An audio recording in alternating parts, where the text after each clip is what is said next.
Les rencontres d'options, la revue de l'UGIC CGT, Clément Olivier. Bonjour ou re-bonjour à toutes et à tous, troisième et dernier volet de ces rencontres d'options en public ici à la Fabrique à Paris et en podcast partout ailleurs et à toute heure sur votre machine favorite. Climat, transformer le travail pour répondre à l'urgence, c'est le thème de cette journée. Autour du dernier numéro de la revue Options édité par l'UGIC CGT, une table ronde un peu particulière puisqu'on va entrer dans un niveau de détail assez précis sur le travail syndical et l'implication des salariés, les salariés sentinelles des enjeux environnementaux et sociaux. C'est le titre qu'on a donné à cette table ronde avec dans un premier temps Fabienne Tato, bonjour. Bonjour. Et Antoine Trouche, bonjour. Bonjour. Qui ont conçu le radar travail-environnement, un nouvel outil d'action que vous allez nous présenter. Fabienne Tato, vous êtes secrétaire nationale de l'UGIC. Vous siégez par ailleurs au CESE. Antoine Trouche, membre du collectif Pour un réveil écologique, fondé par des élèves et d'anciens élèves de grandes écoles. On verra également deux cas concrets du radar avec vous. Irène Baudry, bonjour. Bonjour. À la Banque Postale, vous êtes représentante CGT. Et à côté de vous, Laurent Richard, bonjour. Bonjour. Délégué CGT chez Nokia Networks France. Donc deux domaines avec des enjeux assez différents, on verra ça. Et nous sommes également avec Nicolas Cauchy du cabinet d'expertise Secafi. Bonjour. Bonjour. Qui est partenaire du radar et qui accompagne ce projet. Et puis nous serons rejoints tout à l'heure par Denis Bréant et Émeric Mougeot qui nous raconteront deux solutions alternatives portées par la CGT dans des entreprises, respectivement une voiture électrique légère et une meilleure utilisation de l'eau dans l'industrie électronique. Ce sera dans la dernière séquence de l'émission. Mais commençons par le commencement. Fabienne Tato, le radar, c'est à la fois un outil et un processus. Qu'est-ce que c'est et quelle est sa fonction ? Alors effectivement, le radar, on peut le voir comme un outil et comme un processus. Je voulais juste redire quelques mots de sa genèse. Il est issu d'une décision de congrès et fait suite à un manifeste qu'on a élaboré dans le cadre de notre 18e congrès, qui posait un certain nombre de revendications, 10 revendications, pour la responsabilité environnementale des entreprises. Et puis, au-delà de ce manifeste, qui est sorti en 2018, on a rapidement été sollicité pour passer à l'action de manière très concrète dans nos entreprises et être force de proposition. Le radar, il est aussi né à ce moment où les CSE se sont mis en place et puis où la loi climat-résilience donnait de nouvelles prérogatives à ces CSE. Il y avait un enjeu pour que nos élus puissent s'y investir et s'en saisir. Je voudrais juste dire un petit mot sur le titre de la table ronde. On dit le syndicaliste sentinelle du climat. Pourquoi ? On l'a vu ce matin au travers des tables rondes. D'abord parce que les politiques publiques qui sont élaborées aujourd'hui dans nos ministères, on peut voir qu'elles ne correspondent pas aux besoins de la société, qu'elles sont sous la pression des lobbies. Et ça, évidemment, ça n'est pas satisfaisant. Par ailleurs, dans les entreprises, on a vu aussi tout à l'heure qu'elles n'investissaient pas assez pour anticiper les transformations, avec du coup un report de risque sur les salariés en matière de situation sociale et de droits sociaux, et un retard pris dans l'adaptation des outils de production. Et puis enfin, la CGT, elle a été force de proposition dans plusieurs situations. Et ce qu'on peut constater, c'est que les pouvoirs publics ne se saisissent pas de ces projets qu'on leur propose quasiment clé en main et que derrière, il y a une casse sociale importante. Donc du coup, on a souhaité développer un outil qui permette aux équipes syndicales, c'est-à-dire aux syndicats et aux élus, de pouvoir facilement intervenir dans leurs champs respectifs à partir de leur syndicat et mettre en place une démarche qui est construite sur la base d'un processus qui se déroule en 4 étapes. Donc pour le dire sommairement, on a une première étape qui consiste à faire un état des lieux de la politique environnementale de l'entreprise, puis un questionnaire qui s'adresse aux salariés pour qu'ils nous fassent part de leurs propositions, et c'est là où on sollicite du coup l'expertise professionnelle des salariés. Et une troisième étape ensuite, qui est celle d'un choix stratégique des propositions qu'on va souhaiter porter dans l'entreprise, avec une définition toujours avec les salariés sur la manière dont on va les traduire. Et enfin, une 4e étape qui va être plus axée sur le fait de porter ces revendications, de les faire vivre, et puis avec une dynamique en matière de formation et un enjeu d'information et de formation qu'on est en train de développer. Et avec pour but, c'est le titre, Fabienne Tato, de votre papier dans ce dernier numéro d'Option, avec pour but donc de faire bifurquer les entreprises et les politiques publiques. Antoine Trouche, sur le site du Radar, je lis les 2 phrases suivantes assez fortes. Sans transformer les entreprises et les services publics, la société ne peut pas répondre à l'urgence environnementale. Sans les travailleurs et travailleuses, la transition ne sera ni juste ni suffisante. Le radar travail et environnement, c'était très important pour nous Pour un réveil écologique, parce que quand on s'est fondé, c'était d'abord en fait quelque chose qui n'était pas du tout anticipé et prévu. Le manifeste, c'est l'histoire de jeunes qui poussent dans le débat public le fait que c'est des jeunes privilégiés qui sortent de grandes écoles et qu'en tant que jeunes privilégiés, on choisit d'aller travailler dans des entreprises écologiquement soutenables. Et donc la menace derrière, c'est évidemment de dire attention, si vous n'êtes pas capable de prouver que l'entreprise n'est pas écologiquement soutenable, on ne va pas aller travailler chez vous. Et suite à ça, on a eu tout un tas de demandes de direction d'entreprise qui étaient souvent passées par les mêmes écoles que les signataires du manifeste. Ils disaient mais qu'est-ce que c'est que ces jeunes qui se posent des questions désagréables. Donc concrètement, qu'est-ce que vous nous reprochez? Et qui nous ont du coup demandé de venir expliquer pourquoi est-ce qu'on trouvait éventuellement que leur entreprise n'était pas écologiquement soutenable. Et là, on a commencé à travailler du coup évidemment nous-mêmes sur ce qu'on connaissait de l'activité de l'entreprise, mais on a beaucoup travaillé avec des salariés tout de suite, parce qu'en fait, les salariés sont quand même pas trop mal placés, et étant salariés nous-mêmes, déjà, soit étudiants, soit jeunes diplômés à l'époque, on savait bien que c'était du côté des salariés qu'on trouverait des informations sur ce que faisait concrètement l'entreprise au-delà de ce qu'elle déclarait faire. Et c'est comme ça qu'on a fini par rencontrer Sophie Binet, Fabienne Tato, et qu'on a commencé à travailler ensemble autour du projet Radar, qui était initié du côté de l'UGICT, et qu'on a conçu du coup ensemble et qu'on est en train de déployer maintenant.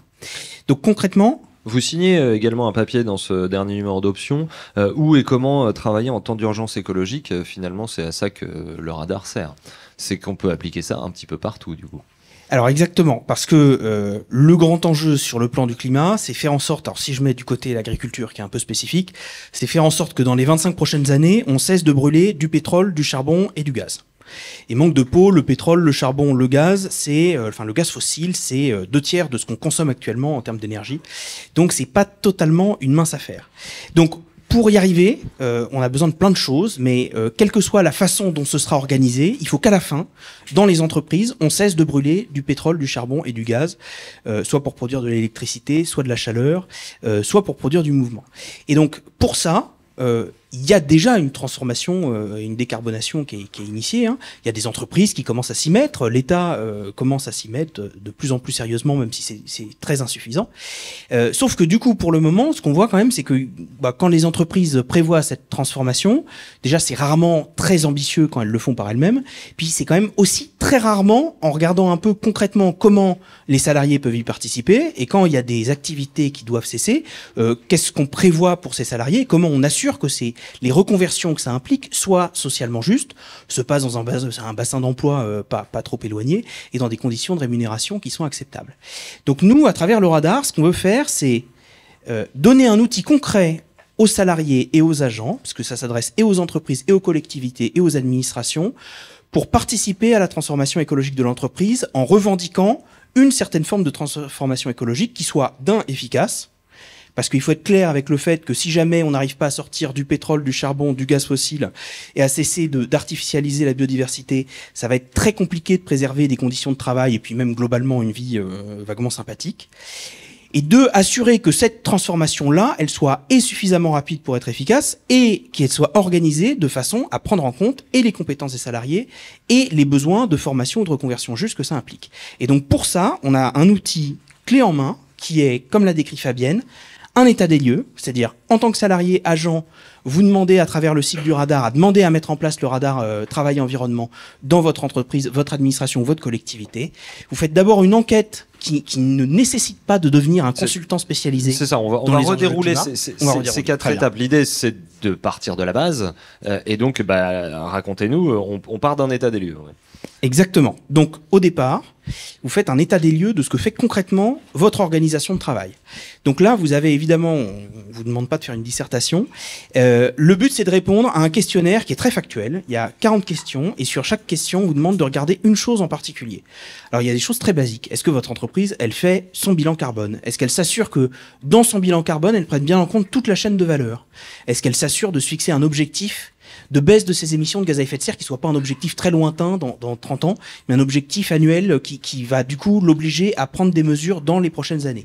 Et on décline de la même façon sur la biodiversité, sur la consommation de ressources, sur les pollutions, et sur tous les enjeux et de financement et de formation. Et donc du coup, une fois que ça c'est fait, on a un état des lieux factuel qui est, voilà, mon entreprise, elle met ça en place, il y a tout ça qu'elle met pas en place. Du coup, tout ça est envoyé dans un second temps aux salariés, aux agents. Et là, cette seconde étape, c'est, bon, on a fait un premier état des lieux, nous, syndiqués de l'entreprise. Maintenant, on vous propose de faire émerger vos propositions. Concrètement, qu'est-ce que vous, de par votre expertise, de par vos compétences, qu'est-ce que vous pouvez proposer pour transformer l'entreprise face aux enjeux écologiques? Et donc là, il y a toute une phase de consultation qui est adressée aux salariés et aux agents. Et la troisième étape, une fois que ce travail-là est fait, c'est les syndiqués qui regroupent toutes ces connaissances et qui, du coup, propose aux salariés de se réunir, d'en faire la synthèse et de porter des revendications devant la direction de l'entreprise.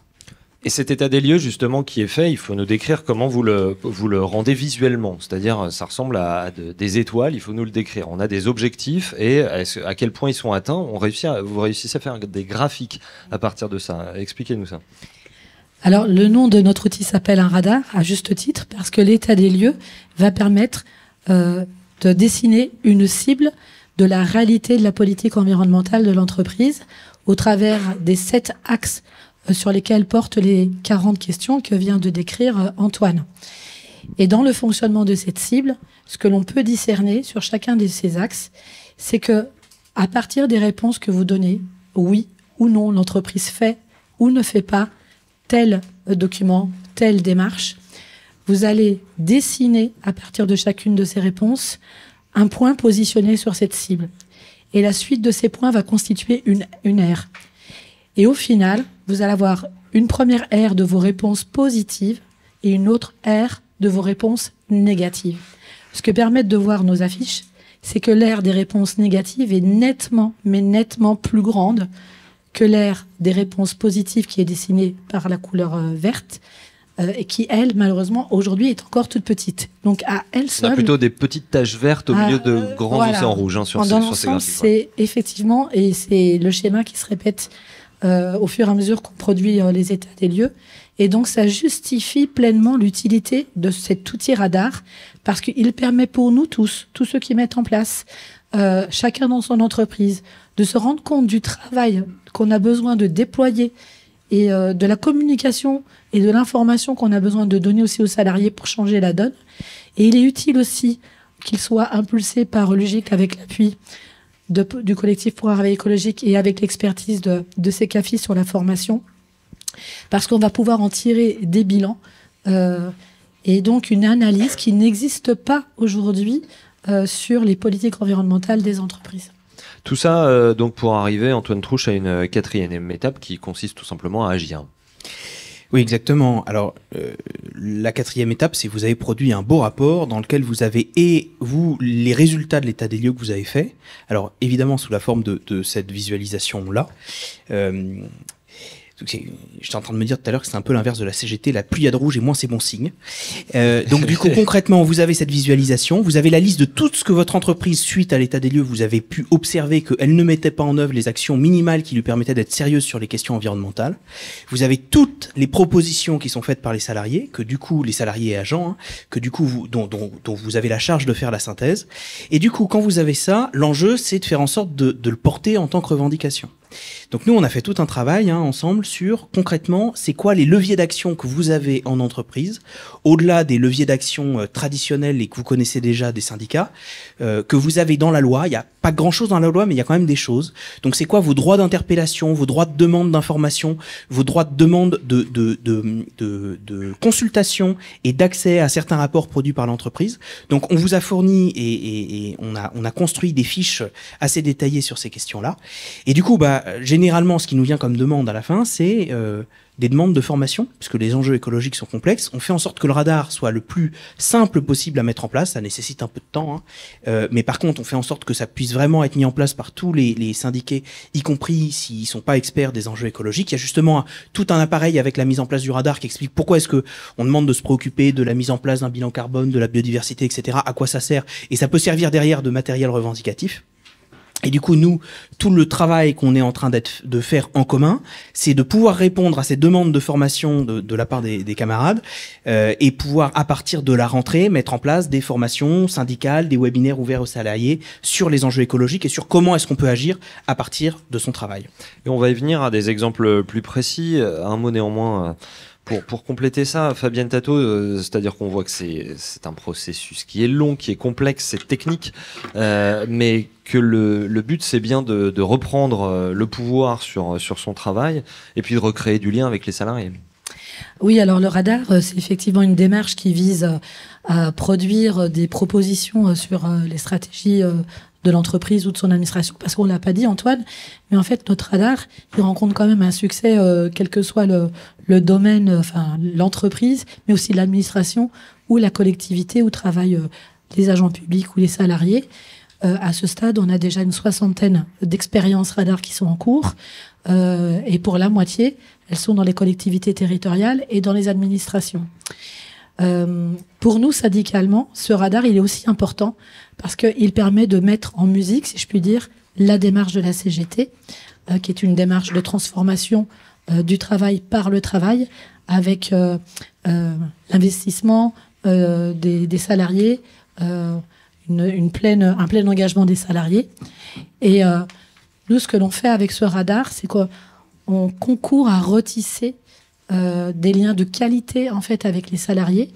On met en musique une démarche revendicative et aussi une démarche syndicale de co-construction avec les salariés à partir de nos repères revendicatifs aussi, ce qui nous donne l'occasion de nous expliquer avec les salariés sur les revendications qu'on porte, de donner des clés de compréhension et donc d'avoir un dialogue vraiment de qualité avec eux.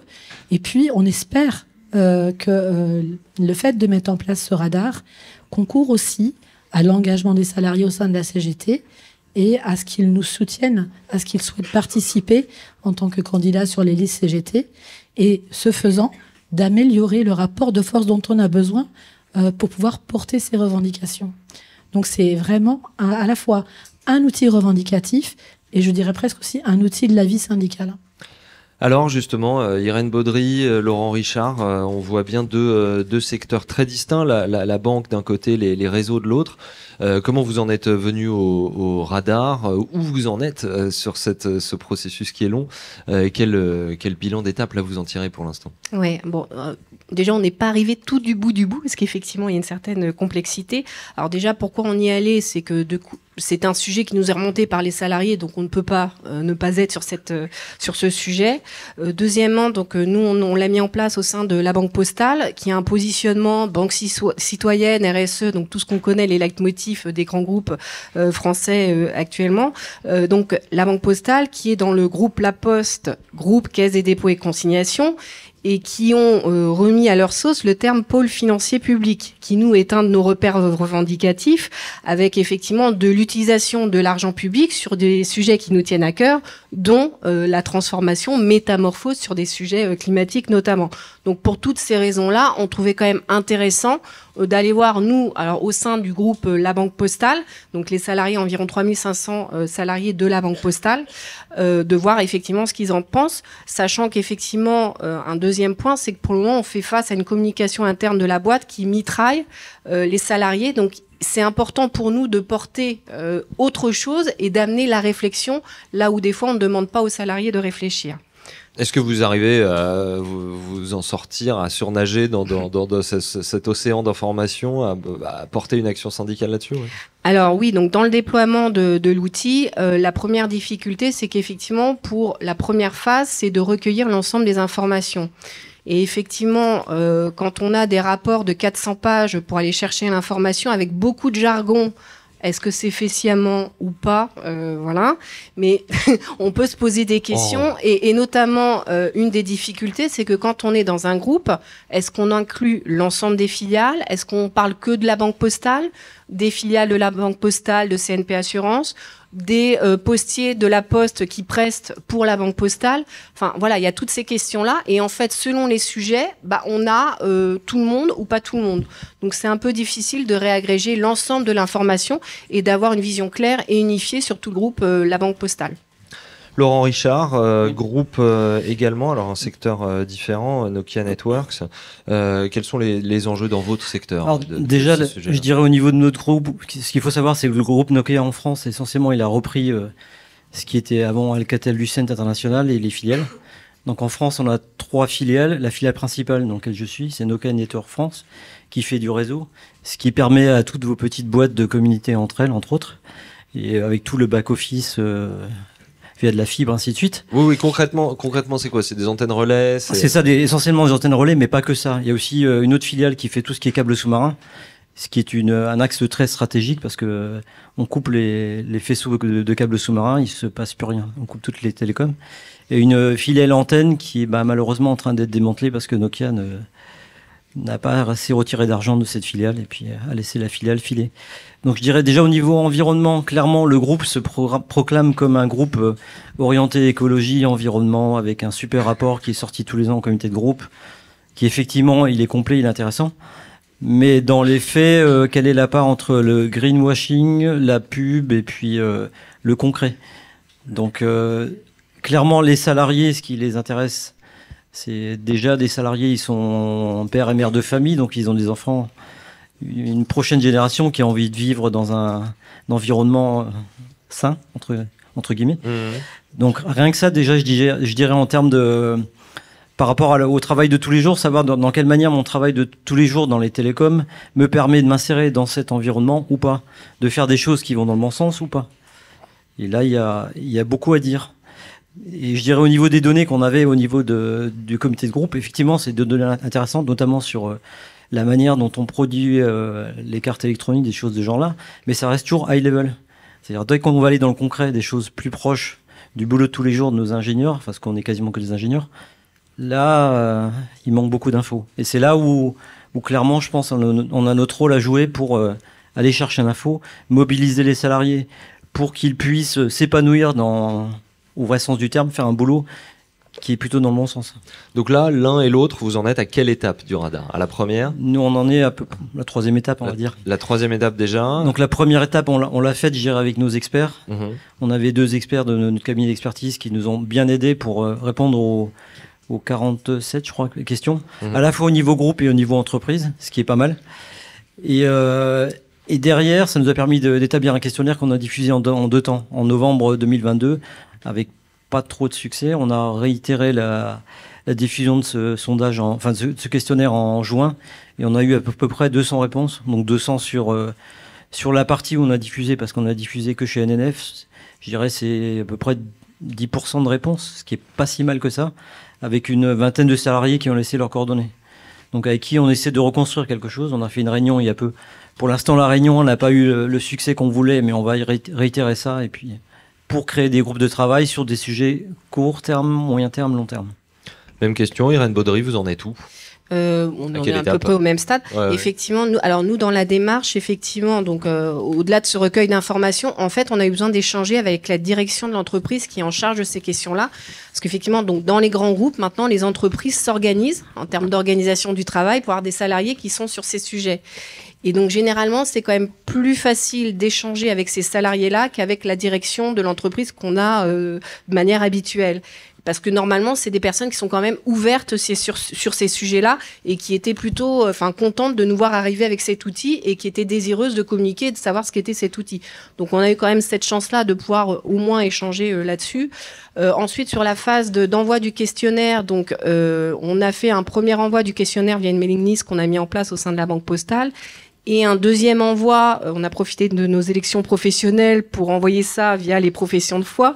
Voilà, mais malgré cela, effectivement, on a eu, entre guillemets, que peu de retours, mais des retours de qualité. C'est-à-dire que dans tous les retours qu'on a eus, on a déjà de quoi faire pour passer à la dernière étape. Voilà. Fabienne Tadevaux. Oui, j'aimerais rebondir à partir de ces deux illustrations. D'abord, ils mettent en évidence la question du choix du périmètre. Et en général, dans les organisations, les syndicats qui veulent déployer le radar, leur première question, c'est bien celle-ci. Surtout quand on est dans des groupes, des grandes entreprises. On ne sait pas si on doit mettre en place le radar dans son établissement, dans son entreprise, au niveau du groupe. Donc le conseil qu'on peut donner, en fait, c'est que ce qui compte avant tout, c'est que l'équipe syndicale qui s'engage dans le radar, il faut qu'elle se donne les moyens de le réussir.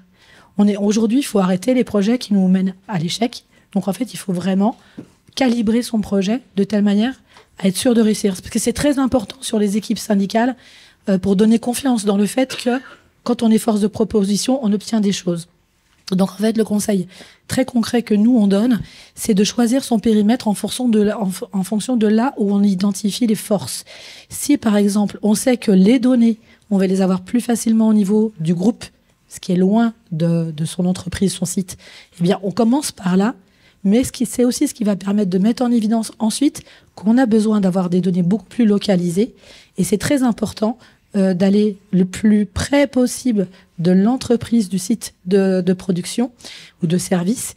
Parce qu'il y a aussi, au travers du radar, la volonté de créer une synergie au niveau des territoires. Et dans un bassin d'emploi, il faut imaginer ce que ça peut donner, un radar déployé dans plusieurs entreprises, dans une collectivité territoriale, et les relations de travail et d'échange que ça peut créer, par exemple au niveau des unions départementales, et l'enrichissement et la force que ça peut nous donner. Je pense par exemple à des sites comme Grenoble avec la problématique de l'eau.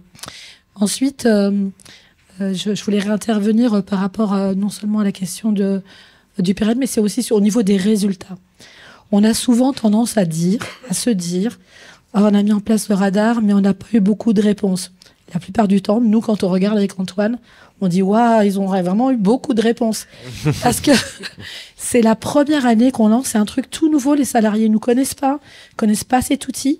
Donc, c'est forcément plus difficile la première année. Et le radar, il a vocation à être refait année après année, comme un bilan comptable, en fait. Donc, en fait, c'est une phase de déploiement, la première année. Et vous allez ensuite, avec le bouche à oreille, gagner en audience. Et je suis sûre qu'en le reproduisant d'année en année, vous allez avoir beaucoup plus de réponses. Et déjà, je vous assure qu'à partir d'une vingtaine de réponses, ça donne déjà beaucoup de réflexion, parce que on découvre beaucoup de choses qui nous amènent en fait à réfléchir les choses. Par exemple, tout bêtement, sur les moyens de communication avec les salariés.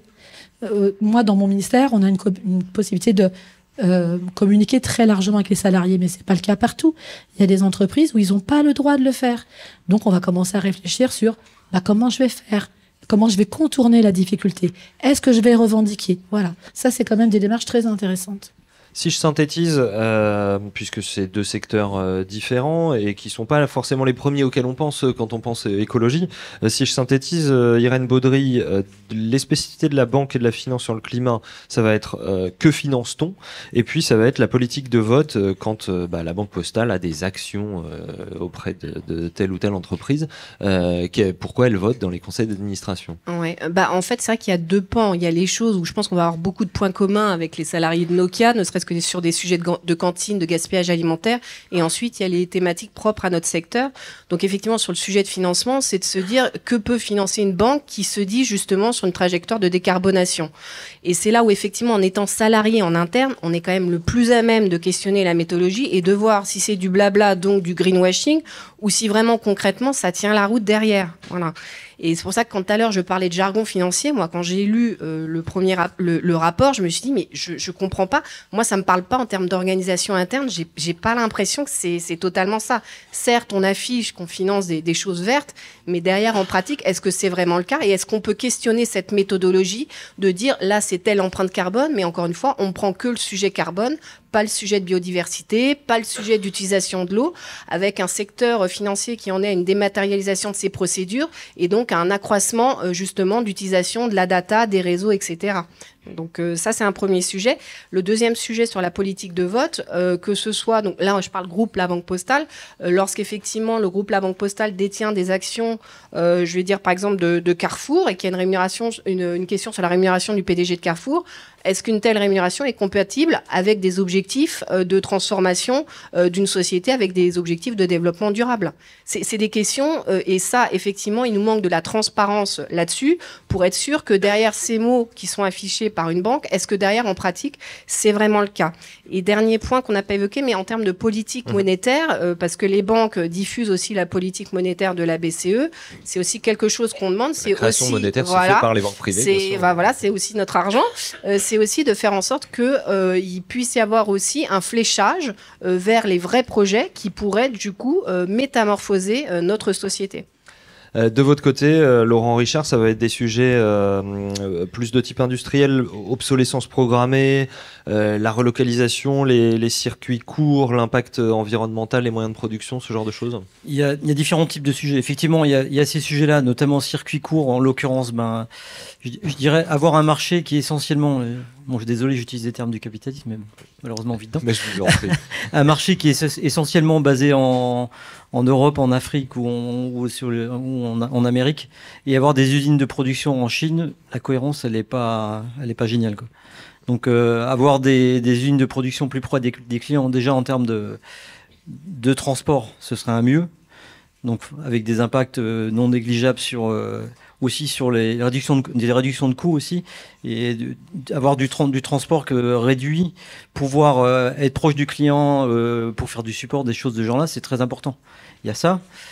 J'ai perdu mon fil. Oui. Les autres sujets, l'obsolescence programmée. L'obsolescence programmée, clairement, là, je dirais, vu qu'on développe essentiellement des cartes électroniques, il est clair que si, dès le début de la conception des cartes, on ne voit pas les impacts sur les types de processeurs qu'on utilise, les terres rares, des choses de genre-là qu'on a dans nos cartes, et surtout aussi comment recycler les cartes ensuite, et aussi augmenter la durée de vie des cartes, même si c'est pas forcément c'est pas forcément la tasse de thé de nos employeurs, parce qu'ils veulent faire de l'argent, mais faire des produits qui durent longtemps, quitte ensuite à valoriser le logiciel, écologiquement parlant, c'est quand même plus intelligent.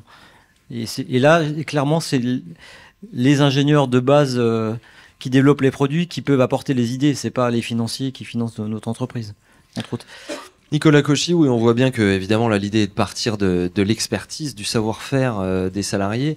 Néanmoins, on voit bien aussi qu'il y a des aspects extrêmement techniques et que là, il va y avoir des besoins de formation. C'est là que vous intervenez. Déjà, pourquoi un partenariat avec un cabinet d'experts pour ce radar environnement? Pourquoi un partenariat avec un cabinet d'experts? D'abord, le partenariat entre l'UGICT, plus largement la CGT, et le cabinet d'experts, CECAFI en l'occurrence, il a 40 ans et il date des lois Auroux, et on n'a pas attendu que la préoccupation environnementale démarre pour travailler ensemble.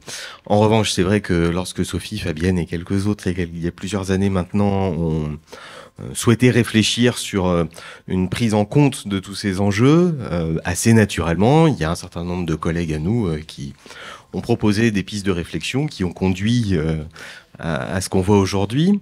Et puis, il y a beaucoup, je vais pas répéter des choses qui ont déjà été dites, mais qui sont, vous avez mis le doigt sur beaucoup de questions essentielles.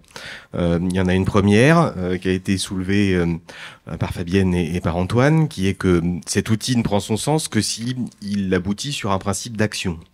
Et c'est super compliqué d'aboutir à un principe d'action. Laurent, t'as dit aussi tout à l'heure, on a compris les documentations complexes et imposantes qui étaient fournies au comité de groupe quand on a des experts qui sont venus nous aider à les travailler. Et Irène, t'as dit aussi, c'est un jargon, c'est une complexité. Tout ça plaide pour que l'outil vive, évidemment. Qu'un jour la CGT soit omniprésente dans toutes les entreprises avec l'UGICT, c'est arrête, mais pour l'instant c'est pas tout à fait le cas. Il y a d'autres syndicats aussi qui ont souvent leur mot à dire dans les décisions, donc il faut qu'il y ait un ensemble d'outils à cette disposition, et la formation en est un. Quand tu disais, Antoine, tout à l'heure, à la sortie de la phase 3, le début de la 4, c'est souvent de la formation, c'est pas totalement par hasard. Je dirais quand même, pour finir sur cette question de l'expérience, Aujourd'hui, je crois que les collègues de CECAFI ont dû sortir à peu près 500, 600 rapports dans le genre de celui que tu décrivais pour regarder un plan de réduction des émissions de gaz à effet de serre dans telle entreprise, etc. Donc c'est une autre base de connaissances qui est plus difficile à appréhender, mais qui permet d'avoir au moins deux ou trois enseignements un peu structurants. La première, c'est celle que vous avez déjà évoquée, c'est que l'enjeu de transformation environnementale n'est pas le même quand on est un industriel de l'électronique, quand on est une banque, ou pour vos copains de la Philpac qui sont dans une papeterie, leur sujet principal, c'est transformer le cycle industriel pour consommer moins d'eau parce qu'on est dans une situation de stress hydrique. Donc c'est des manières d'avoir un impact fort qui sont assez spécifiques et qu'on peut pas complètement uniformiser. La deuxième, c'est que honnêtement, il y a quelques années, la plupart des documents qu'on voyait, c'était des grandes déclarations, des choses probablement très bien écrites et très jolies, mais ça n'était que de la communication. Il n'y avait aucun effort de transformation aujourd'hui. C'est un peu à l'image des graphiques que vous avez affichés tout à l'heure. La partie verte est beaucoup plus petite que la partie rouge. C'est encore la majorité des exemples qu'on voit. Mais on a aussi vu arriver des entreprises qui se sont construites sur l'ambition de contribuer à cette transformation environnementale. Les copains d'Antoine qui choisissent d'aller bosser plutôt là que là parce qu'il y a une forme d'exemplarité, c'est quelque chose qui est devenu une réalité. Il y a un nombre important de jeunes travailleurs qui choisissent aussi leurs employeurs en fonction de ces critères. Donc on observe quand même un progrès qui s'est engagé. Donc c'est intéressant. Et pour finir, donc à partir de là, compte tenu du fait que c'est des sujets complexes, techniques, volumineux. Il nous semblait essentiel de participer à la réflexion autour de la transformation de cette accumulation de connaissances en des programmes de formation qui amènent vers l'action. Et là, entre-temps, le groupe a formé un organisme de formation qui s'appelle Prométhea et que j'ai la chance de diriger. Et avec des ingénieurs pédagogiques, j'ai Alexis qui est venu avec moi, qui fait partie de ceux qui fabriquent les programmes en s'appuyant sur l'expérience des représentants syndicaux dans toutes les entreprises, en disant mais si on veut vraiment avoir une transformation opérationnelle, qu'est-ce qu'on fait ? Justement, quel besoin de formation est-ce que tout ça fait faire sortir ? Qu'est-ce que vous voyez là pour l'instant ? Alors, de manière assez classique, il y a un niveau de démarrage qui est inégal quand on démarre, de la même manière que pour le radar du reste. Je pense qu'aujourd'hui, il y a plus grand monde qui a jamais entendu parler d'un rapport du GIEC, mais entre savoir le mot et savoir ce que ça implique, il y a encore une marge importante. Donc on a un programme, on va dire, pour les débutants. Je dis pas pour les nuls normalement, mais pour les débutants, qui peut se prendre assez classiquement. Ça peut être une fresque du climat. On aime bien la fresque du climat, ça marche super bien. Ça a un petit côté déprimant quand même, un petit peu un côté inéluctable. La planète va se détruire et on peut rien faire d'autre. Donc il y a un autre exercice qui s'appelle un atelier d'automne qui est assez intéressant, qui va un peu plus nettement sur les principes d'action. Et dans les deux cas, c'est des choses qui se font en une demi-journée qui permettent de mettre les pieds dans le plat et de s'attaquer au sujet assez volontairement. Il y a un deuxième temps qui est dans celui auquel vous êtes arrivé, qui est de se dire, il faut comprendre pourquoi la loi climat et résilience a tout à coup mis cette capacité de contrôle ou en tout cas d'interrogation des CSE sur l'action environnementale de leur employeur. Ça va pas de soi, et c'est encore récent. Mais du coup, ça implique de regarder quelles sont les règles qui s'imposent à l'entreprise. Et c'est là où on a tout le jargon, parce qu'il y a beaucoup de choses qui viennent de la hiérarchie des normes européennes, déclinées plus ou moins bien dans le droit français, et encore moins bien dans les conventions collectives. Là, on a encore eu des modifications il y a 2 mois dans le Code du travail sur la manière de dire c'est plus transition environnementale, c'est je sais plus quoi. Enfin bon, ça change tout le temps et c'est complexe. Et puis le bloc pour nous qui est important est celui de se dire exactement la question comme vous vous êtes posée. À un moment, il va falloir que je donne un avis. une entreprise me consulte sur sa politique environnementale ou sur l'impact environnemental d'un projet de déménagement, de changement d'organisation, de que sais-je, comment je me forge ma propre opinion entre est-ce que ce projet est favorable pour l'environnement, défavorable, favorable pour les salariés, défavorable. C'est extrêmement difficile, c'est extrêmement technique.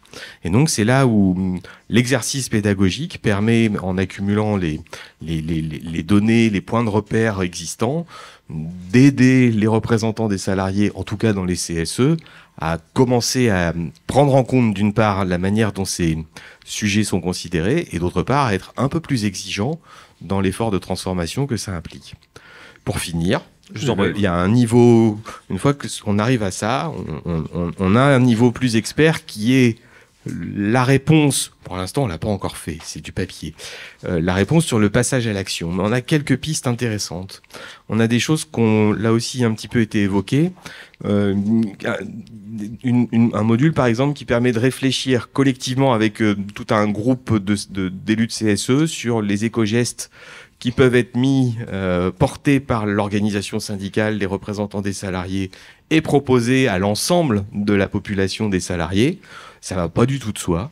De dire que on arrête de mettre du bœuf à la cantine, ça soulève aussi de levée de bouclier si on porte cette chose-là. Et pourtant, l'impact sur les émissions de gaz à effet de serre est incontestable. Ou quand on dit il y a une papeterie, il faut qu'on consomme moins d'eau, bah ça veut dire qu'on arrête de travailler complètement. Donc il y a des choses qui sont compliquées comme ça. Il y a un deuxième axe auquel on a réfléchi, qui est de se dire il y a un outil que les organisations syndicales maîtrisent bien depuis longtemps, c'est les accords d'intéressement. Qu'est-ce qu'on pourrait imaginer dans un accord d'intéressement comme critère de performance environnementale et extra-financière qui permettrait d'inciter plus largement tous les salariés à faire cet effort d'atteindre des indicateurs pour déclencher un élément de rémunération qui viendra en complément. C'est très expérimental, mais on se dit que si on ne va pas sur des choses opérationnel de cette nature, on va passer à côté de l'exercice. Antoine Frouche. Oui, en complément et sur la question de la formation, je pense qu'il y a vraiment quelque chose qu'on a voulu construire dans le radar, c'est un moyen d'être efficace.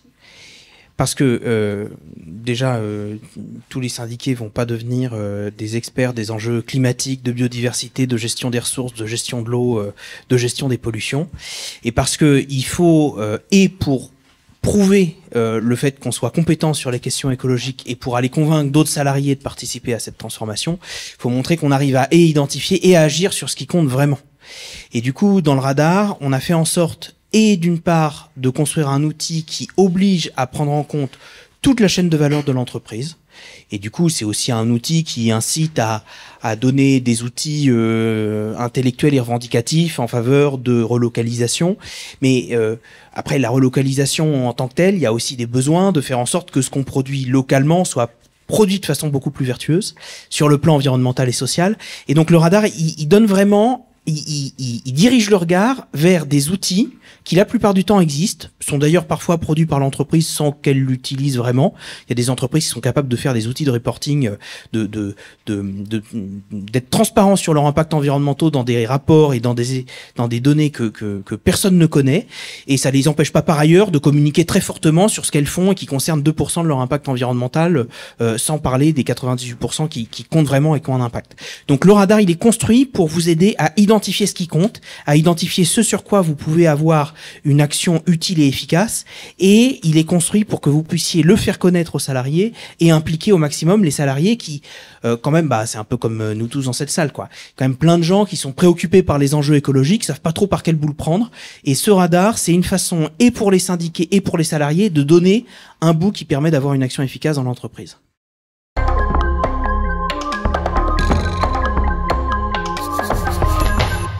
Nicolas Cauchy.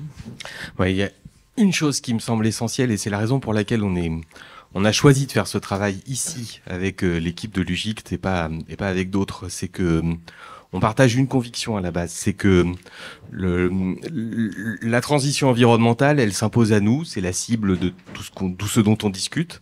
C'est aussi la ressource pour créer les choses nouvelles.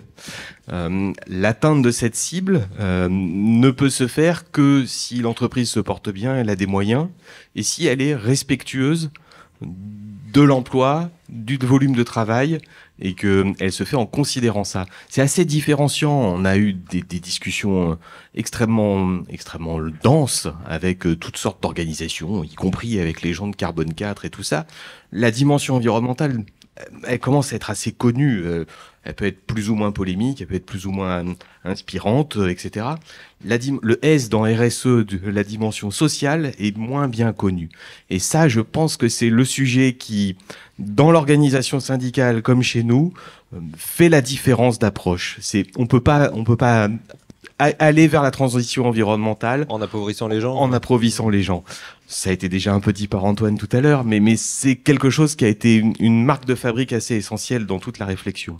Et du coup, ça nous a amené aussi, et c'est pour finir, à porter un certain nombre de revendications en partenariat avec d'autres cabinets d'expertise d'ailleurs, jusque sur les bureaux du ministère du Travail, en disant: vous avez créé, il y a 4 ans maintenant, une prise en charge obligatoire par l'employeur des formations sur la santé, sécurité et les conditions de travail, parce que vous considériez, 1, que c'était essentiel au bon fonctionnement des entreprises, et 2, que c'est un sujet technique sur lequel il ne faut pas galvauder la manière de faire la formation. On pense que la formation sur les considérations environnementales au sens large devrait bénéficier du même traitement de faveur avec une prise en charge de l'employeur, parce que c'est technique, c'est essentiel, on touche à des éléments stratégiques, et les CSE n'ont pas toujours les moyens ou les réflexes de s'approprier ce genre de sujet. Irène Baudry, un mot pour compléter. Ouais. Oui. Du coup, je voulais rebondir un peu sur l'ensemble des points qui ont été évoqués, parce que derrière, nous, ça amène quand même la question de est-ce qu'on peut être une entreprise qui se dit responsable et être rentable selon les critères financiers traditionnels. Voilà, donc typiquement, clairement, sur le positionnement d'une banque, on va être amené quand même à se poser la question, sachant qu'effectivement, dans le groupe La Poste, une entreprise qui se dit sur la RSE et qui assoit son modèle quand même sur la sous-traitance, un modèle de sous-traitance.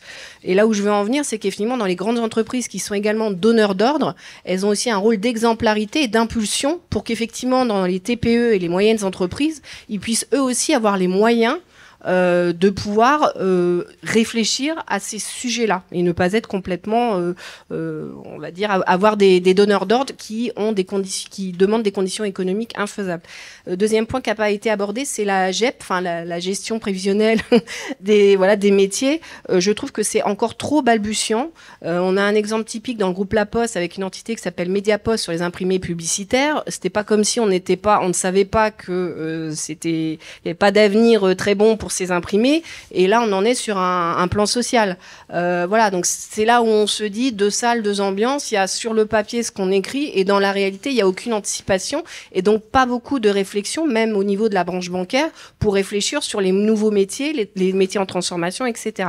Et le dernier point qui n'a pas été évoqué, sur le plan de déplacement des salariés, c'est vrai que c'est une nouvelle obligation négociée depuis quelques temps de cela, mais effectivement on s'en empare pas beaucoup, mais pourtant il y a des études qui sont faites. Moi je vois au niveau de la Banque Postale, il y a une étude pour voir le déplacement du domicile jusqu'au lieu de l'entreprise et voir effectivement l'empreinte carbone, mais d'ailleurs on ne s'en empare pas pour pousser la réflexion jusqu'au bout, en lien avec nouvellement la BDSEE, il y a un nouveau E à la fin, où effectivement il y a tout un tas de données, mais qui sont complètement diffuses, qu'on a du mal à exploiter toutes ces données.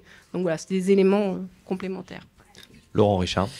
Je dirais déjà au niveau environnemental, ce qui choque beaucoup nos salariés, c'est qu'on a un PDG qui récemment était à la COP28, qui s'est gargarisé de la COP28, et typiquement de manière concrète sur le site où je suis, qui est un site qui est en grande partie démantelé. En gros, les 3/4 des salariés ont été déplacés sur le site de Massy avec du télétravail, où en gros on a 4 bureaux pour 10 personnes. Plein de gens en télétravail, donc soi-disant ça évite des transports pour les salariés, mais il n'empêche, ils consomment quand même de l'énergie à domicile. Ça fait du flux de réseau en plus. Et sur mon site, typiquement, on a des bâtiments qui sont en train d'être détruits, des bâtiments qui étaient quasi neufs. Ils sont même pas démontés, ils sont détruits. Donc où est la responsabilité environnementale de l'entreprise? Alors ils se cachent vers le côté, le bâtiment ne nous appartient pas. Et ce qui est en partie vrai, parce qu'effectivement c'est un bâtiment qui a été loué, il n'empêche, il a été utilisé par nous. C'est quand même à nous de nous assurer qu'il soit bien démonté.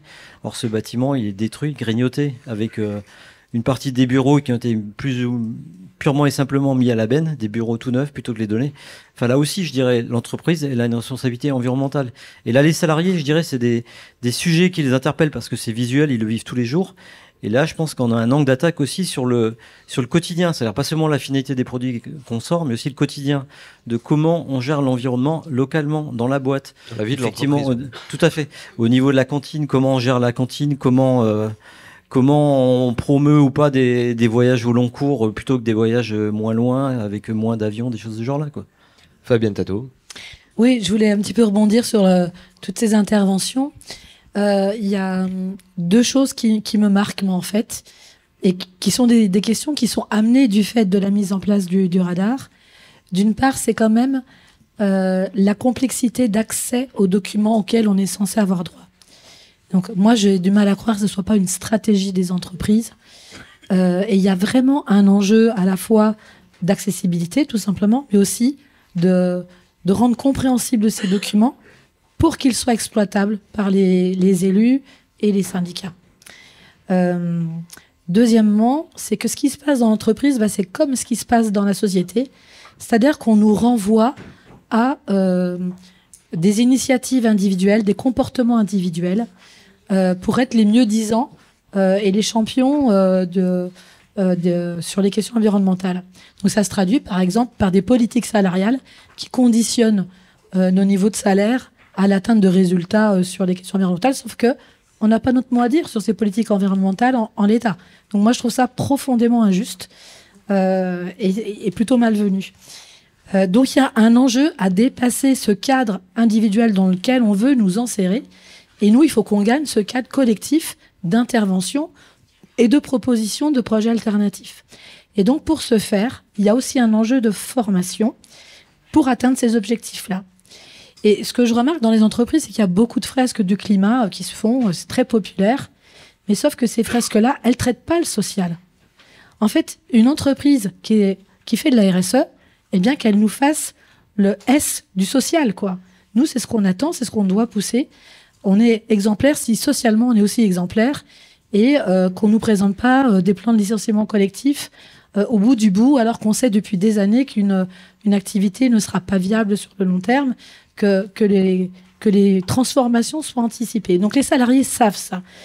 Et donc, pour que globalement l'ensemble des salariés on puisse se mobiliser là-dessus, je pense qu'il faut qu'on conçoive nos projets de formation de telle manière à ce que les questions sociales soient vraiment présentes dans notre logiciel à nous et qu'on puisse, à partir de ça, développer des projets. Moi, je pense qu'on va travailler avec la Confédération aussi là-dessus, mais il faudrait qu'on invente notre fresque du social, notre fresque environnementale et sociale quelque part, quoi. Et puis, je voulais revenir aussi sur la question du territoire. Pourquoi c'est important d'avoir ces capacités et de passer au collectif? C'est qu'ensuite, on est en capacité d'avoir une influence sur les projets d'entreprise qui font vivre un territoire. Je trouve qu'on ne parle pas assez du territoire. Mais le territoire, c'est là où il y a les services publics, c'est là où on habite, c'est là où on travaille, et c'est là où il y a des impacts concrets, pas seulement en matière de gaz à effet de serre, mais aussi en matière d'impact sur la biodiversité, en matière de pollution, en matière de consommation des ressources, d'où l'importance d'être à fond dans l'entreprise, mais aussi, on l'a un petit peu dit ce matin, c'est Jean-François qui le disait, aussi aller chercher ces solutions avec les autres autour de l'entreprise. De façon, alors indirectement liée à ce radar, mais ça fait longtemps en fait que les syndicats, que la CGT portent des solutions alternatives. On est rejoint sur ce plateau par Denis Bréant, bonjour. Bonjour. Du bureau fédéral de la Fédération CGT de la métallurgie. Vous êtes en charge des questions automobiles. Et à côté de vous, Aymeric Mougeot, bonjour. Bonjour. De la CGT Microelectronics. Vous venez nous présenter deux projets de solutions alternatives que vous avez portés. Denis Bréant, déjà un projet sur de l'automobile électrique, mais alors pas comme le font les grands constructeurs. Dites-nous tout. Bien, disons, nous on part de l'état de fait que l'électrification telle qu'elle nous est proposée actuellement elle met clairement en péril la filière automobile en France, puisque les constructeurs ont décidé de fabriquer sur le territoire français des véhicules électriques lourds, donc avec des batteries très puissantes, très polluantes, beaucoup de terres rares, cobalt, et notamment la façon dont il est extrait, alors qui est très polluante. Et parfois, comme en République dominicaine du Congo, c'est du travail, c'est les enfants qui l'extraient. Et ça, on considère que c'est très compliqué parce qu'il n'y a aucun respect environnemental et pas social. Et que c'est très loin, par Et exemple. que c'est très loin. Et aujourd'hui, il y a des véhicules comme la Dacia Spring, par exemple, qui est fabriqué par Renault en Chine. Et Renault communique énormément sur l'environnement. Il y a eu une grosse campagne de pub qu'ils étaient en capacité de faire une Dacia Spring, voiture 100% électrique, sauf qu'elle est faite dans un des pays les plus carbonés au monde.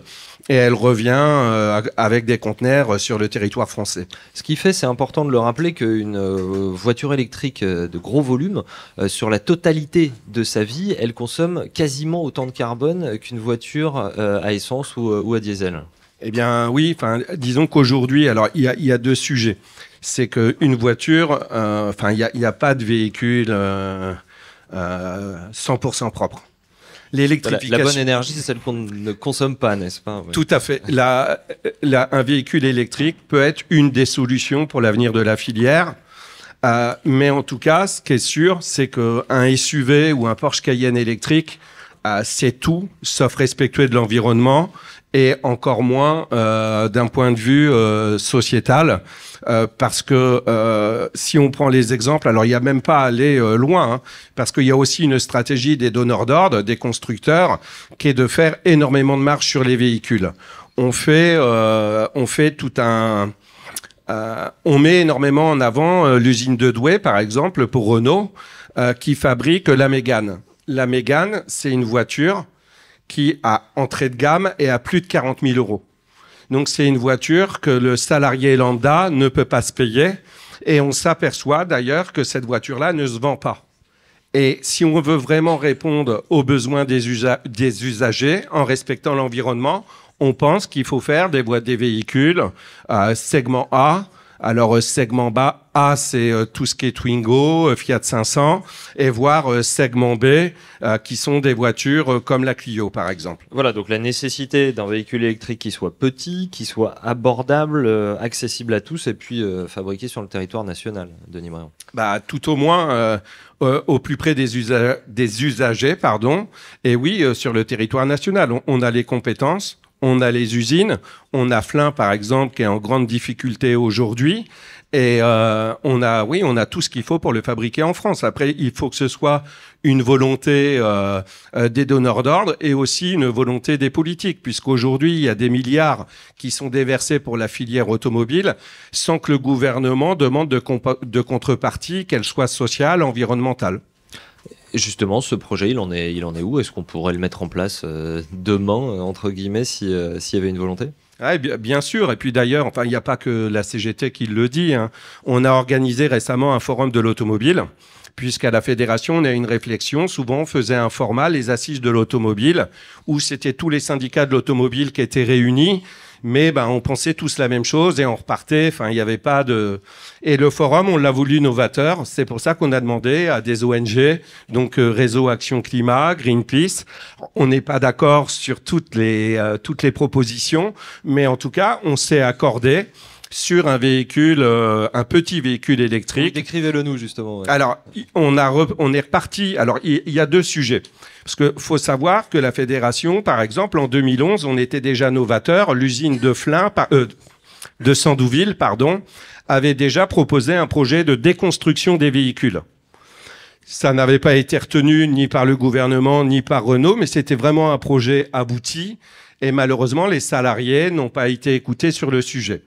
Et on a toujours eu ce souci d'environnement et aussi de garder la filière en France.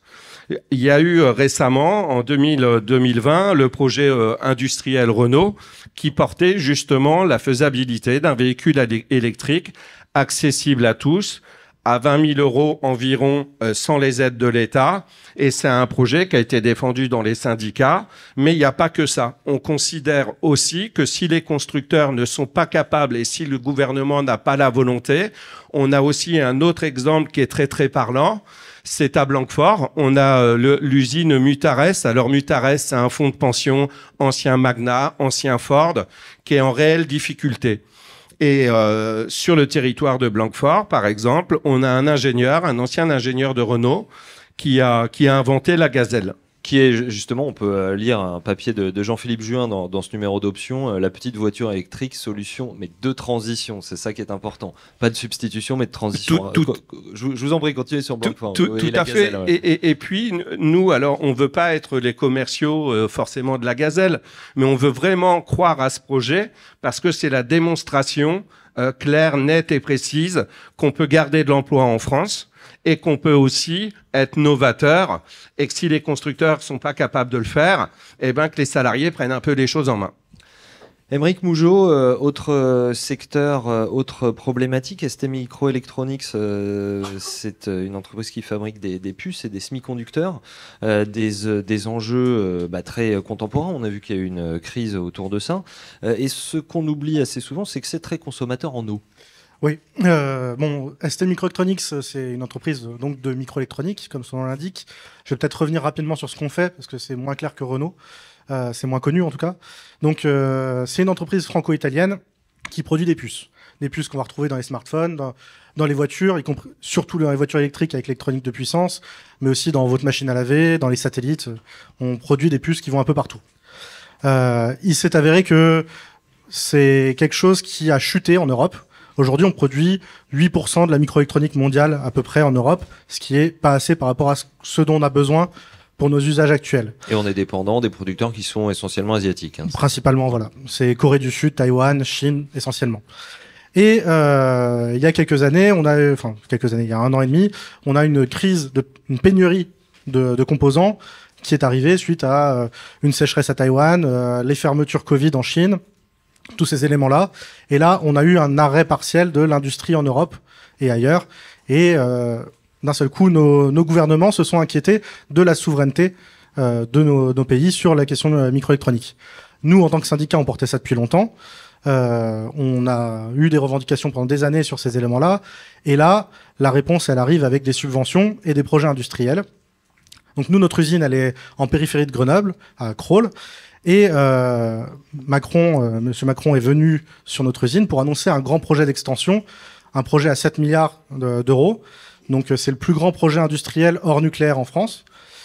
Et nous, on se retrouve avec cette annonce, avec nos revendications de souveraineté et de relocalisation de l'industrie, une relocalisation qui est nécessaire à la fois pour ne pas exporter les conséquences de la production, comme le disait Caroline ce matin, mais aussi pour pouvoir produire localement et potentiellement discuter des usages de la microélectronique, mais par exemple la 5G, la 6G, mais si on veut discuter des usages, il faut que les conséquences de la production soient locaux. Sinon, on n'arrivera jamais à discuter des usages parce que les gens verront pas les conséquences de la production.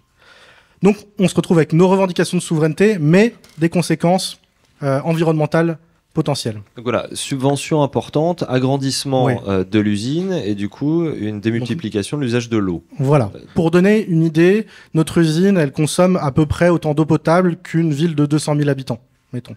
Environ. Et donc l'objectif, c'est aussi de ne pas passer à une consommation d'une ville de 400 000 habitants. À peu près Grenoble, justement. Voilà, globalement, on consomme autant d'eau que Grenoble. Donc, nous, on se retrouve avec cet enjeu-là parce qu'on consomme de l'eau potable. Parce que, en gros, nos procédés industriels, on va laver énormément les puces, mais les puces, on les grave à quelques dizaines de nanomètres, donc il faut de l'eau très pure. Donc, c'est plus simple de partir d'eau potable, de la purifier, et on l'utilise pour laver. Donc, c'est beaucoup de consommation d'eau.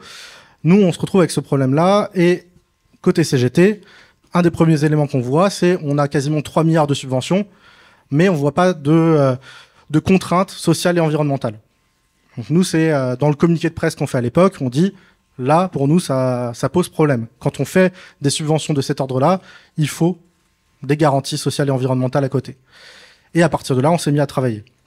On s'est mis à travailler avec l'impulsion de l'union départementale, donc notre syndicat qui était volontaire, mais aussi l'union départementale, parce que quand on parle ressources, et par exemple les ressources en eau, mais aussi en énergie, le territoire, et là je reviens à ce que disait Fabienne, c'est très important, la question de territoire est fondamentale, et de pas rester isolé dans l'entreprise. Nous, l'usine voisine, c'est Soitec, c'est aussi de la microélectronique, c'est un gros consommateur d'eau. On a aussi travaillé avec la Confédération paysanne, parce que l'irrigation du maïs, gros consommateur d'eau. On est dans les Alpes, il y a toute la neige artificielle.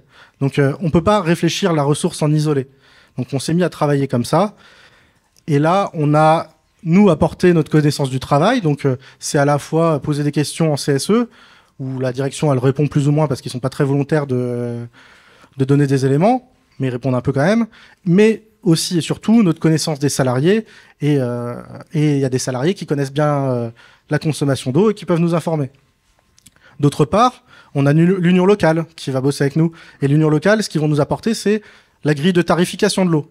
Et à l'époque, ce qu'ils nous apportent, c'est que les industriels, au mètre cube, ils payent moins cher que les usagers. Donc là, on va revenir au social. Et nous, on a revendiqué une tarification sociale. Et assez rapidement, la direction a annoncé « Non, on paye autant que les autres. Et bientôt, on payera plus. Vous inquiétez pas. » Donc ça, c'est une pression qui s'est mise avec le territoire grâce à l'union locale. Et après, on a développé d'autres projets. Alors on va y venir, mais effectivement, cette question de l'eau, les conflits d'usage de l'eau, ça va être une question énorme dans les décennies qui viennent. Venons-en justement à ce que vous proposez là. Ouais. Alors les conflits d'usage de l'eau vont être énormes, effectivement, et d'eau potable en particulier. Donc pour ça, nous, on a fait des propositions. Déjà, ces propositions, elles partent d'un état des lieux précis. Et là, on revient à ce que Thomas de Météo France disait ce matin. L'état des lieux, il faut qu'il soit bon. Et avec la chute de Météo France, nous, la vision de quelle eau on aura dans l'avenir, elle est moins précise si on n'a pas ces chiffres-là. Aujourd'hui, dans notre territoire, on consomme 40 et quelques % de l'eau potable disponible. Mais on se dit, du coup, il y a de la marge. Sauf que, est-ce que cette eau potable disponible, elle sera en aussi grande quantité dans l'avenir avec les sécheresses à répétition qu'on a? Donc nous, c'est cet état des lieux. Et ensuite, on fait des propositions. Donc, on est allé chercher ce qui se faisait dans la microélectronique au niveau mondial.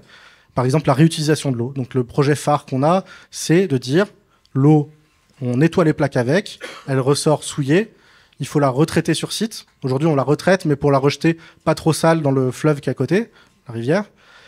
Aujourd'hui, ce que nous, on souhaite, c'est retraitement, repurification et réutilisation. Après, se pose la question de la faisabilité, et on a eu l'information par exemple sur des sites à Singapour que on peut retraiter l'eau dans la microélectronique et la réutiliser. Il y a aussi des projets d'utilisation d'eau usée. Les eaux usées, par exemple à Samsung en Corée du Sud, suite à des pressions des populations, va beaucoup sur ce sujet-là. Mais la direction est plutôt d'accord, sauf que derrière se pose la question du financement. Qui finance le réseau alternatif d'eau usée pour les amener aux usines ? Est-ce que c'est le contribuable ou est-ce qu'on met à profit l'entreprise, toutes les richesses que nous, travailleurs, on produit grâce à notre travail, mais aussi grâce aux ressources locales, pour financer ces projets qui réduisent l'impact de l'entreprise. Et donc, in fine, carrément la question de la démocratie de l'eau. Oui, ça c'est un point central qui aujourd'hui pose un gros problème. Aujourd'hui, même s'il existe l'agence de l'eau et ces éléments-là, il faut savoir que c'est vraiment des enjeux qui sont gérés par les préfets dans leur cabinet, un peu en isolé avec l'industriel. On peut décider que telle entreprise a le droit de faire un forage dans la nappe phréatique et de pomper quelques centaines de mètres cubes d'eau par heure sans aucune consultation. On peut décider que telle autre entreprise a le droit de rejeter à tel seuil des produits chimiques, même si c'est au-delà des seuils européens. Et ça, c'est le préfet qui décide. Ce qui nous manque aujourd'hui, et nous, c'est aussi notre réflexion en territoire et avec des ONG et avec la Confédération paysanne, c'est une démocratie de l'eau autour de la ressource, des usages, des conséquences et potentiellement des restrictions. Si demain, on a une sécheresse, qui est-ce qu'on restreint en eau? Est-ce qu'on diminue la production chez nous ou est-ce qu'on diminue l'approvisionnement en eau des laboratoires de recherche publique ou, cas extrême, ça, avec l'échelle, ça ne risque pas d'arriver pour l'instant en France, mais des coupures d'eau chez les particuliers. En France métropolitaine, Mayotte, c'est un autre cas. En Mayotte, une gestion coloniale de l'eau assez grave. Mais en l'occurrence, nous, c'est ceci, ça comporte une gestion des restrictions et une gestion des usages. Et on lira le papier de Lucie Tourette dans ce numéro d'options ST Microelectronics, la délicate ligne du partage de l'eau. Vous allez trouver que je cite beaucoup options, mais figurez-vous que j'ai de bonnes lectures. Denis Bréant, est-ce que vous voyez des échos avec votre expérience dans ce qui vient d'être dit? Non, enfin moi je voudrais surtout ajouter, ce qui est important, c'est de comprendre la stratégie qui se passe dans l'automobile. On a les deux donneurs d'ordre en France, Stellantis et Renault, qui depuis des années et des années nous expliquent qu'en France, on ne peut pas produire un véhicule de segment B. Le paradoxe, c'est que Toyota, qui est implanté à Valenciennes, lui, il parvient et alimente l'Europe avec des véhicules de segment B. On a justifié la fin de la production de la Clio, qui a été produite, enfin peu importe les pays, mais des pays beaucoup plus carbonés, avec quasiment aucune contrainte environnementale et très peu d'acquis sociaux pour les salariés. On a expliqué qu'il n'y avait pas le choix, sauf que depuis que la Clio a été produite, elle n'a quand même cessé d'augmenter en termes de prix sur le territoire français. Alors, comme dans beaucoup de filières, on explique aux Français qu'il est plus cher que l'espagnol, et on va, c'est un petit peu l'escalade. Et aujourd'hui, qui en pâtit, c'est justement à la fois l'environnement et les sites de production en France qui sont plus du tout alimentés. Et c'est tout le sens que prend la réflexion d'un petit véhicule électrique. Moi, aujourd'hui, quand Macron nous explique que la France, en 2035, va faire 2 millions de véhicules électriques, enfin, moi, 2 millions de véhicules électriques, si c'est des SUV, j'ai pas forcément envie. Enfin, c'est très, très clairement, quoi. Et j'ajouterais aussi que faut quand même prendre conscience que parmi les 10 véhicules les plus vendus en France, il n'y en a plus que 3 qui sont assemblés en France. C'est-à-dire que c'est vraiment, il y a vraiment un travail pour préserver la filière, pour l'environnement. Et je finirai aussi pour dire, puisqu'il faut qu'il y ait une prise de conscience, la France dispose quand même d'un des parcs les plus anciens d'Europe avec 11,3 années de moyenne d'âge. Et quand Renault nous explique, ou Stellantis nous explique que c'est pas possible, on a un autre exemple qui démontre que ce que la FTM, elle porte, c'est tout à fait réalisable. Il y a un véhicule de l'alliance Renault-Nissan qui est produit au Japon. C'est à peu près l'équivalent d'une 4L, si vous voulez. Et ce véhicule-là, avec les aides de l'État, il est vendu à 13 000 euros environ. 13 000 euros environ, pardon, tout en sachant que il n'y a pas de différence de salaire entre le Japon et nous et que c'est à peu près le même train de vie. Donc, ce qui est fait au Japon peut être aussi, s'il y a une volonté politique, peut être aussi fait en France. Antoine Trouche. Non, mais juste pour dire, moi, alors je connais mieux le projet de Renault que le projet de ST Microelectronics, mais bon ingénieur, j'ai trouvé ça génial. Et je pense qu'il faut vraiment aller regarder. Moi, j'ai vu, il y a plein de documentation assez exhaustive sur la Gazelle et vraiment, c'est un plaisir de voir à quel point le projet a été bien pensé. Je trouve ça super intéressant parce qu'il y a deux projets qui sont assez iconiques des deux grands leviers de transformation écologique. Il y en a un, alors c'est pas de l'efficacité énergétique, c'est de l'efficacité hydrique. On essaye de faire pareil avec une plus grande efficacité, une moindre consommation, en l'occurrence de ressources, mais ça pourrait être d'autres choses. Et on a un projet qui est un projet de transformation, c'est-à-dire que en se déplaçant, on utilise plus du pétrole, on utilise de l'électricité, et on fait en sorte de minimiser la consommation de ressources en ayant des petits véhicules légers, efficaces, etc. Et là où c'est super intéressant, c'est que déjà, c'est vraiment des projets qui sont en plein dans ce qui fait de plus en plus consensus comme étant les grands besoins de transformation pour nous faire parvenir à un monde qui est décarboné et un monde qui préserve la biodiversité et qui est soutenable sur le plan de l'utilisation des ressources.